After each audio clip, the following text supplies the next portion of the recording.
स्वागत है आपका अपने YouTube channel Eklavya study point में।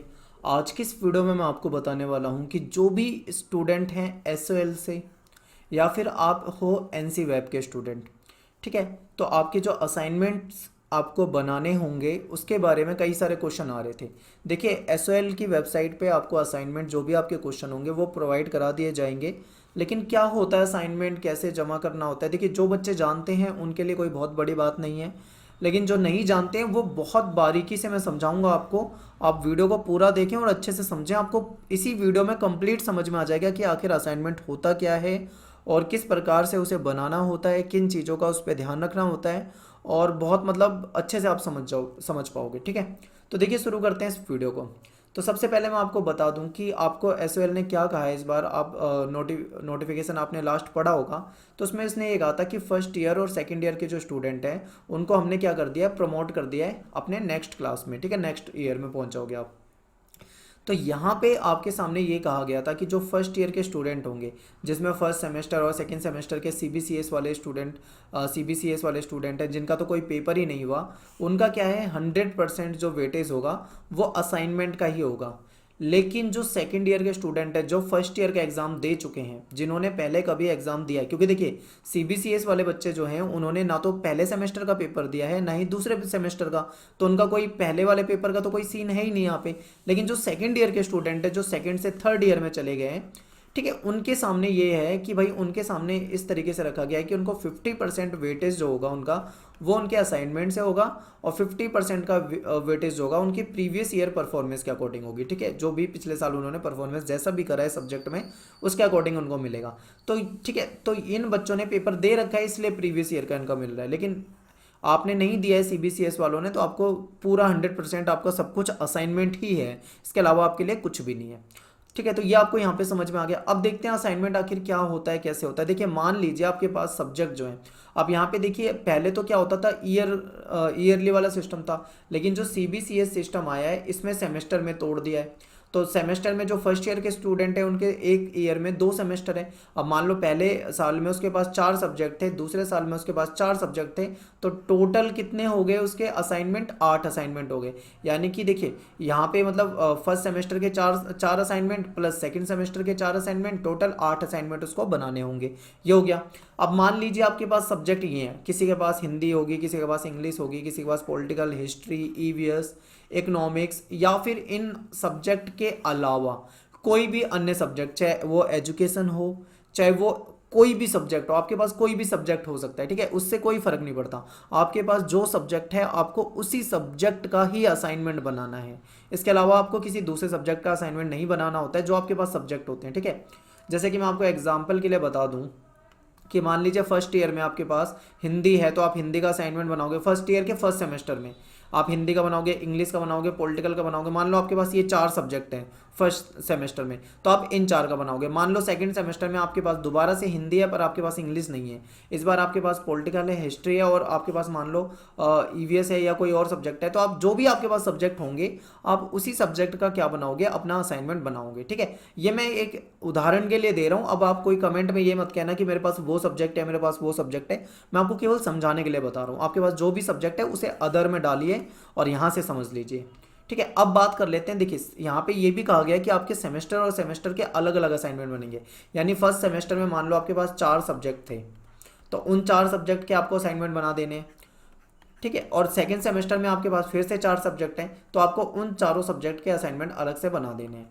ठीक है, अब आखिर असाइनमेंट में बनाने क्या है, कौन से क्वेश्चन बनाने हैं। सबसे बड़ी बात तो यहाँ पे क्वेश्चन की है ना, कि असाइनमेंट तो बना देंगे पर असाइनमेंट में क्वेश्चन कहाँ से मिलेंगे। सारी कहानी आपकी यहाँ से शुरू होती है।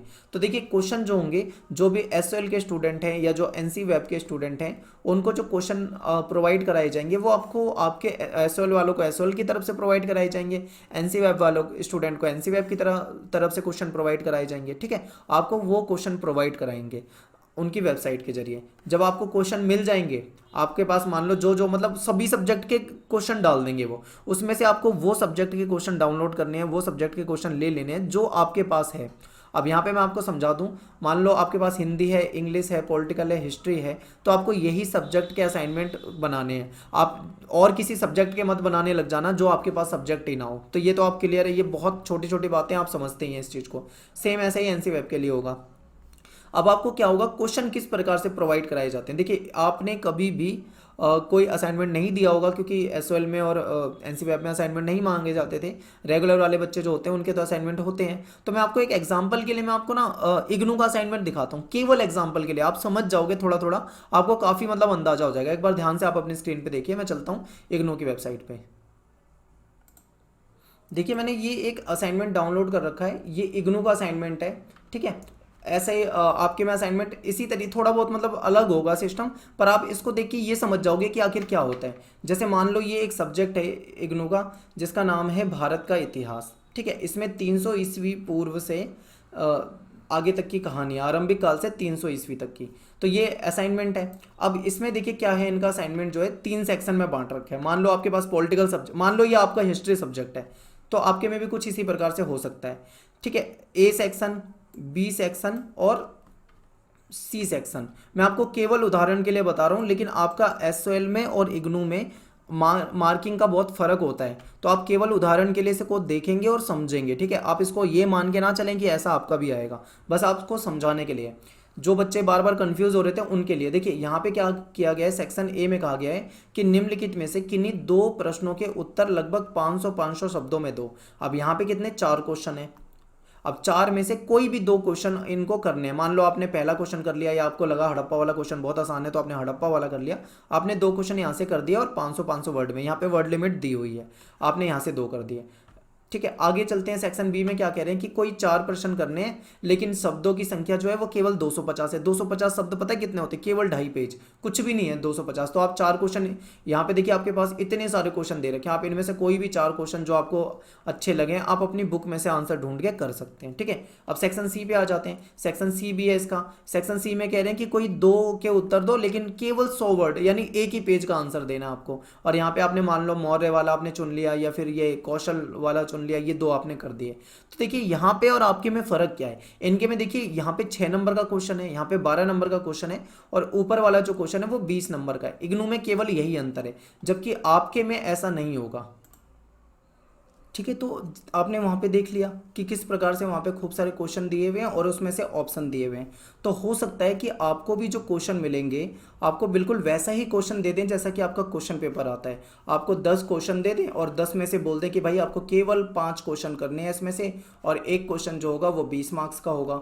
यानी कि आपका 20 मार्क्स का एक क्वेश्चन होगा, तो आप 5 क्वेश्चन करोगे तो आपके 100 मार्क्स का पूरा असाइनमेंट हो जाएगा। तो इस तरीके से होता है, ठीक है। ये मैं आपको एक उदाहरण के लिए मैंने समझाया आपको। यहाँ पे आपको देखो असाइनमेंट में आपको फ़ायदा क्या होता है, मैं आपको ये बता दूँ। असाइनमेंट में आपको फ़ायदा ये होता है कि आपको क्वेश्चन जो होते हैं पहले से प्रोवाइड करा दिए जाते हैं। उसके बाद आपको टाइम दे दिया जाता है कि भाई आपके पास 20 दिन है, आपके पास 30 दिन है, आपको 15 दिन दे रहे हैं, आपको 40 दिन दे रहे हैं।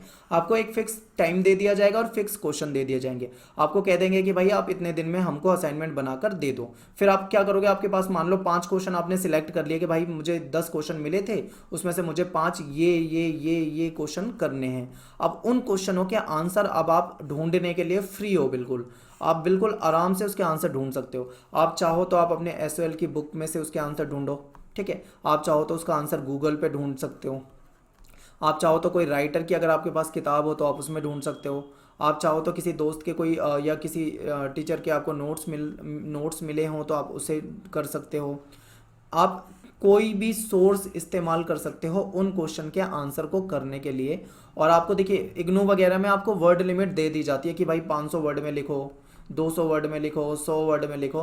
पर एसओएल के अंदर बहुत कम चांस है कि आपको कोई वर्ड लिमिट लिखी मिले, पर हो सकता है कि आपको वर्ड लिमिट लिखी मिले। अगर वर्ड लिमिट आपको पहले से लिखी मिल जाती है कि 500 शब्दों में आंसर दो, या 600 शब्दों में दो, या 700 शब्दों में दो, तो आपके लिए बहुत अच्छी बात है। आपको एक लिमिट पता लग जाएगी कि आपको 500 वर्ड में 500 वर्ड के आसपास ही लिखने हैं। लेकिन मान लो अगर कोई वर्ड लिमिट नहीं देते हैं, आपको बोलते हैं नहीं भाई हम कोई वर्ड लिमिट नहीं दे रहे, 5 क्वेश्चन करने हैं आपको, टोटल 10 क्वेश्चन दे रहे हैं, उसमें से कोई भी 5 क्वेश्चन कर लो। एक क्वेश्चन अगर हम आपको 20 नंबर का देंगे तो 20 का होगा तो आपके 500 नंबर के हो जाएंगे, लेकिन वर्ड लिमिट हम आपको नहीं देंगे। तो ऐसे में आपको क्या करना होगा, अपने आंसर को छोटा मत लिखना भूल कर भी।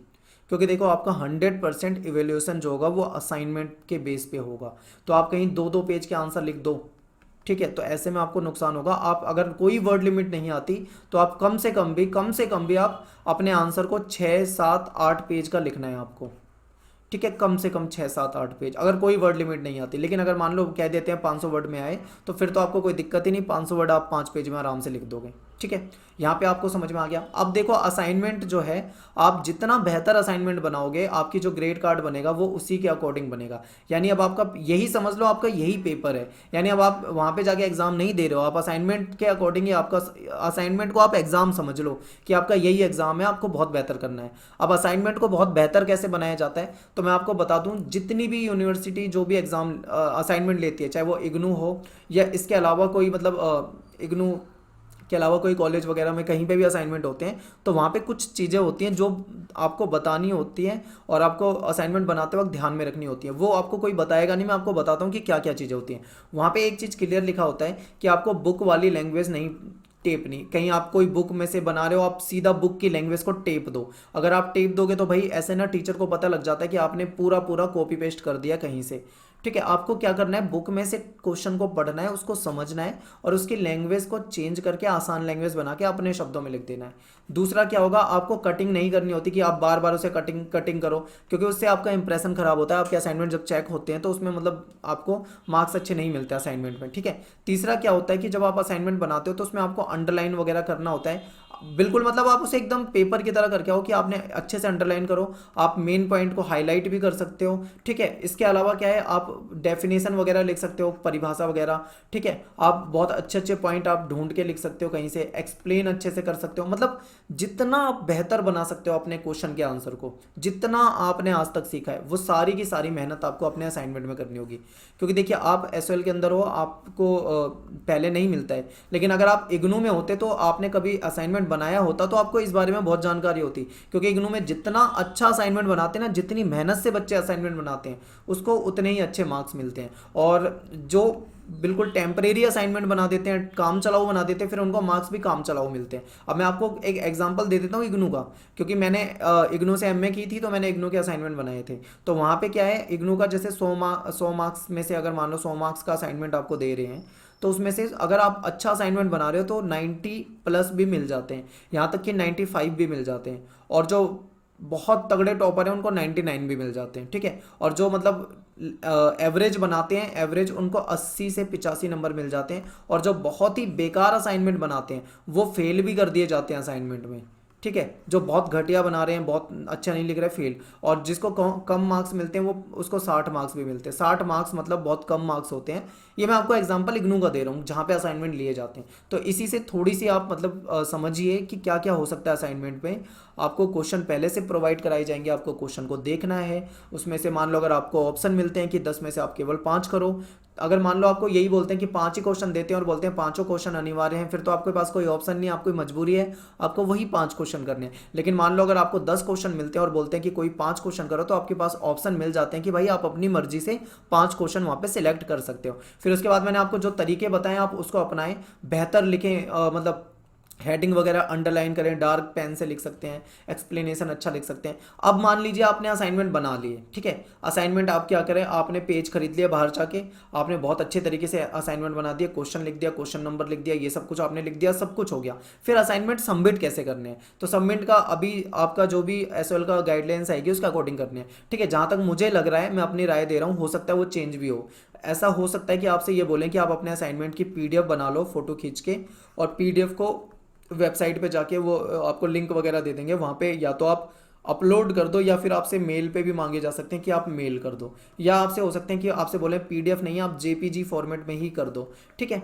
ये होता है। और एक चीज़ और बताऊँ, असाइनमेंट में आपको एक फर्स्ट पेज भी मिलता है, शायद यहाँ पे एसओएल में आपको मिल जाए या नहीं मिले पता नहीं उस, लेकिन इग्नू वगैरह में हर जगह मिलता है। फर्स्ट पेज में क्या होता है, वहाँ पे आपको अपना एनरोलमेंट नंबर लिखना होता है, आपको अपना नाम लिखना होता है, आपको अपना ईयर लिखना होता है कि आप फर्स्ट ईयर में हैं, आपको अपना जो भी मतलब आपकी रजिस्ट्रेशन नंबर होता है वो लिखना होता है, आप किस सब्जेक्ट का असाइनमेंट बना रहे हैं, आपको सब्जेक्ट का नाम लिखना होता है, सब्जेक्ट का कोड लिखना होता है, ठीक है। और उसमें अपनी डिटेल, आपको डिटेल भरनी होती है पहले पेज पे, उसके बाद आपका असाइनमेंट होता है। क्यों, इसलिए ताकि वो जब असाइनमेंट चेक करते हैं आप, तो आपके मार्क्स भी तो लगाने होते हैं ना असाइनमेंट का अकॉर्डिंग, तो आप उन्हें पता लग जाए कि भाई ये फलाने बच्चे का असाइनमेंट है और ये उसका रजिस्ट्रेशन डिटेल है, उसके अकॉर्डिंग मार्क्स लग जाते हैं। तो उम्मीद करता हूँ कि इस वीडियो को देखने के बाद आपको असाइनमेंट समझ में आ गया होगा।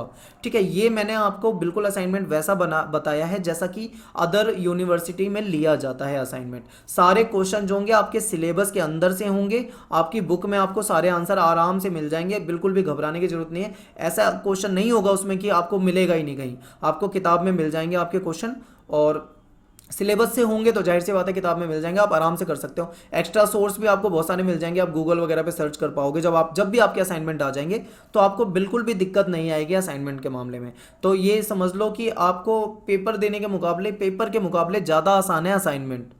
ठीक है, यहाँ पे आप टेप भी सकते हो किसी दूसरे का, या दो चार मिल एक बना लेता है, जैसे क्लास में होता है एक बच्चे ने काम कर लिया तो बाकी बच्चे उसकी कॉपी लेके उसमें से टेप देते हैं, आप ऐसा भी कर सकते हो। लेकिन आप यूनिक बनाओगे, जितना बढ़िया बनाओगे, जितना अच्छा कंटेंट लिखोगे, आपकी ग्रेडिंग भी उतनी ही अच्छी होगी। तो बस ये मैं आपको लास्ट सलाह देना चाहूँगा।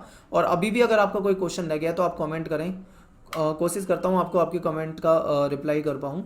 तो मिलते हैं नेक्स्ट वीडियो में। Thanks for watching. जय हिंद, जय भारत। और जब भी असाइनमेंट आ जाएगी डिटेल में आपको बता दूँ।